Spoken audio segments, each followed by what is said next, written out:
اردو صحافت اور رسائل کے حوالے سے اگر بات کی جائے تو 19ویں صدی میں رسائل و جرائد کا آغاز ہوتا ہے اور اردو زبان میں شائع ہونے والا پہلا ہفت وار اخبار جامع جہاں نما تھا، جو کلکتہ سے شروع ہوا اور کلکتہ سے یہ اردو زبان میں شروع ہوا، پھر بعد میں فارسی میں بھی شائع ہوتا رہا۔ پھر ایسٹ انڈیا کمپنی کی سرپرستی میں اس کا نام جامع جہاں نما یہ اردو اخبار کے طور پہ جاری رہا۔ بر صغیر میں اردو اور فارسی صحافت کا آغاز جو ہے وہ کلکتہ سے ہوتا ہے اور مولوی محمد باقر 1836 میں دہلی اخبار کا اجرا کیا اور 1840 میں اس کا نام دہلی اردو اخبار رکھا، یعنی اخبار تو جاری کر دیا تھا دہلی اخبار کے نام سے، پھر 1836 میں، پھر 1840 میں اس کا نام دہلی اردو اخبار رکھا اور بعد میں ان کے بیٹے محمد حسین آزاد نے بھی اس کی ادارت سنبھالی۔ 1857 میں اس کا نام اسی کا نام تبدیل کر کے اخبار ظفر رکھ دیا گیا۔ جنگ آزادی میں ناکامی کے بعد جب مولوی محمد باقر کو مسٹر ٹیلر کے قتل کے الزام میں پھانسی دے دی گئی تو مولانا آزاد جان بچا کر دلی سے نکلے تو دلی اردو اخبار کا آخری شمارہ 13 ستمبر 1857 کو شائع ہوا۔ پھر اس اخبار میں جہاں بہت سارے شعراء کی اور سیاسی اور سماجی چیزیں بیان کی جاتی تھیں، دلی اردو اخبار استاد ذوق کا طرفدار اور غالب کا جو مخالف سمجھا جاتا تھا۔ پھر سر سید احمد خان کے بھائی سید محمد خان نے 1841 میں سید الاخبار جاری کیا۔ اس کے بعد جدید علوم و فنون کے حوالے سے جو فورٹ ولیم کالج کا پرنسپل مسٹر شپرنگر تھا، اس نے قرآن الصادین کے نام سے ایک ہفت روزہ جاری کیا اور یہ اس کا کمال یہ ہے کہ یہ اردو کا پہلا با تصویر مجلہ تھا۔ اسی طرح پھر دلی سے پہلا گلدستہ جو ہے گل رانا جاری کیا گیا مولوی کریم الدین نے۔ ہفتوار بھی مولوی کریم الدین کے جیسے کریم الاخبار بھی نکلتا رہا۔ ماسٹر رام چندر نے فوائد الناظرین جاری کیا۔ اسی طرح پھر آگے جب ہم دیکھتے ہیں کہ 1857 کی بعد جو ادبی رسائل ہیں اردو کے، ان میں اودھ اخبار وہ جنگ آزادی کے حوالے سے نول کشور والوں نے چھاپا، اسے منشی نول کشور نے لکھنؤ سے جاری ہوتا رہا۔ پھر اس کی ضد میں اودھ پنچ منشی سجاد حسین نے نکالا۔ اس کے بعد کلکتہ پنچ، دلی پنچ، بابا آدم پنچ، سر پنچ اس نام کے رسالے نکلتے رہے، لیکن اردو کا پہلا مزاحیہ اخبار مذاق کے نام سے رامپور سے نکلا۔ اسی طرح اردو اخبار کا مزاحیہ اخبار دوسرا مدراس پنچ تھا۔ پھر سر سید احمد خان کی سائنٹیفک سوسائٹی، اس میں آپ دیکھیں تو علی گڑھ انسٹیٹیوٹ، اور سر سید احمد خان کے بارے میں یہ میں نے بتایا تھا کہ وہ کتنا وزڈم والا آدمی ہے کہ اس دور میں بھی غازی سائنٹیفک سوسائٹی اور سائنس اور ان چیزوں پہ زور دے رہا ہے۔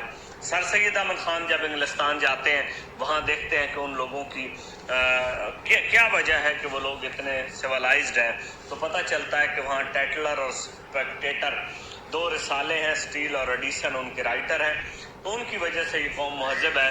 تو اس طرز پہ سر سید نے یہاں تہذیب الاخلاق جاری کیا۔ سر سید کا تہذیب الاخلاق کا پہلا شمارہ 1870 میں جاری ہوا اور اس طرح پھر انجمن پنجاب کے تحت رسالہ انجمن یہ شائع ہوتا رہا۔ عبد الحلیم شرر کا ادبی رسالہ محشر اور دل گداز، اب ہفتہ وار جو تھا محشر تھا اور جو ماہانہ تھا وہ دل گداز تھا۔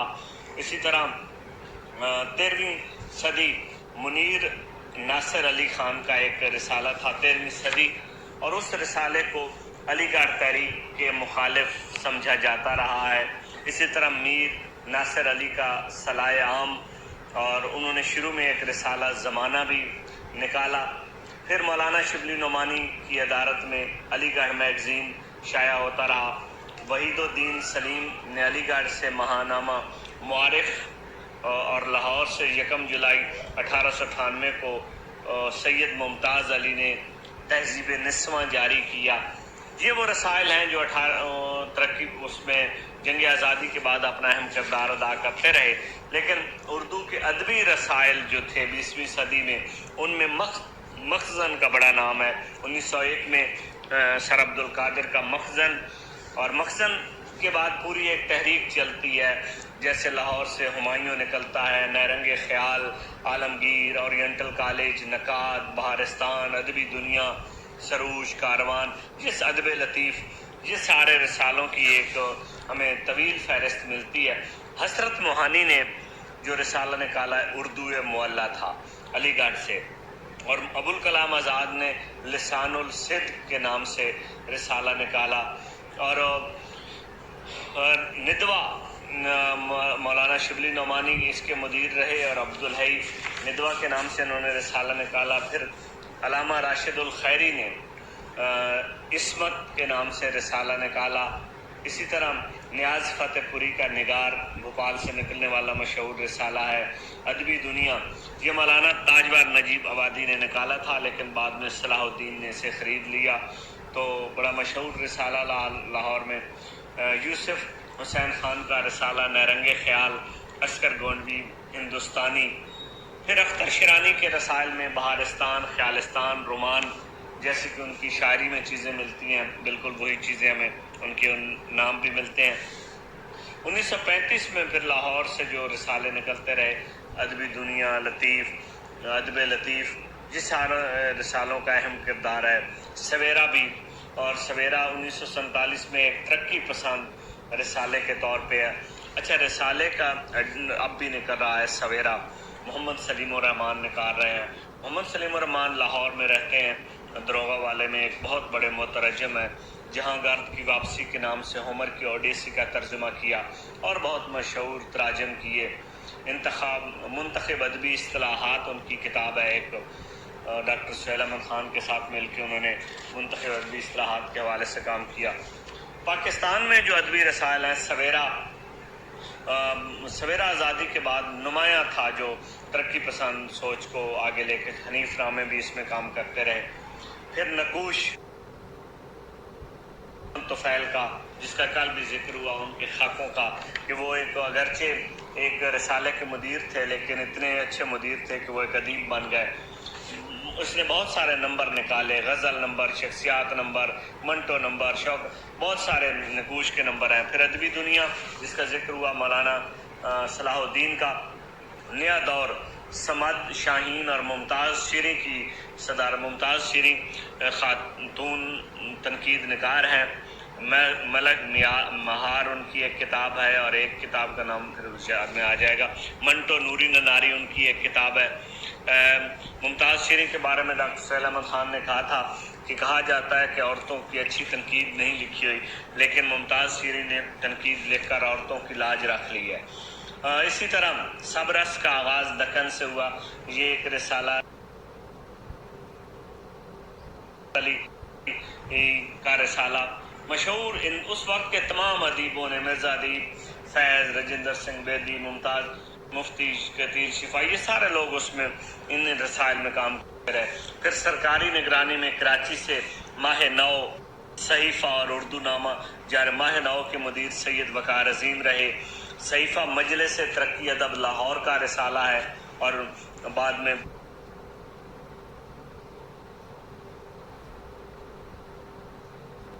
رہا مجلس ترقی ادب لاہور کا۔ اسی طرح کراچی کا قومی زبان سماہی اردو، یہ بڑے مشہور رسالے ہیں۔ قومی زبان اب بھی بڑی لگاتار چھپ رہا ہے۔ مولانا نیاز فتح پوری کی ادارت میں نگار، ساکی دہلوی کی، ساکی شاہد احمد دہلوی کی، اور شاہد احمد دہلوی نذیر احمد کے پوتے تھے، اور ان کی بہت سارے ساکی کے مستقل سلسلوں میں فراق گورکھپوری، حسن عسکری کی جھلکیاں اور اس طرح کے اہم چیزیں چھپتی رہیں۔ پھر اس کے بعد یہ سرگودا سے وزیر آغا کا بڑا مشہور رسالہ اوراق نے ادبی دنیا میں بڑا ایک اہم مقام پیدا کیا۔ نسیم درانی کا کراچی سے چھپتا رہا سیپ، اور اسی طرح داستان گو کے نام سے اشفاق احمد نے ایک رسالہ نکالا۔ انور گوئندی نے سرگودا سے کامران جاری کیا، سفید چھڑی سرگودا سے ہے۔ تو یہ کچھ رسالوں کے نام ہیں، اور اس کے بعد ادبیات لاہور سے چھپ رہا ہے۔ کراچی سے بڑے مشہور رسالے چھپ رہے ہیں، جیسے آئندہ محمود واجد کا ارتقاء، پھر مکالمہ مبین مرزا کا، دنیا زاد آصف فرخی کا، انہوں نے، اور ڈاکٹر انوار احمد کا پیلوں، جو اب بھی اس کے انگارے، ڈاکٹر سہیل احمد خان کا، ڈاکٹر عامر سہیل کا ملتان سے۔ اب سب سے اہم جو آپ کو یہ بھی یاد رکھنا چاہیے کہ موجودہ دور میں مختلف یونیورسٹیوں کے جو رسالے ہیں جو ہائر ایجوکیشن سے ریکمینڈڈ ہیں، ان کے نام بھی یاد کرنے ہیں۔ الماس جیسے شاہ عبداللطیف بھٹائی یونیورسٹی کا ہے، اور ڈاکٹر یوسف خشک کی ادارت میں، اور ڈاکٹر یوسف خشک آج کل ادبیات ہماری جو اس کے چیئرمین ہیں مقتدرہ قومی زبان کے۔ معیار اسلامک انٹرنیشنل یونیورسٹی، زبان و ادب GC فیصل آباد، اور doctor general of research Bahauddin Zakariya university, دریافت اور تخلیقی عمل نمل انٹرنیشنل یونیورسٹی، خیابان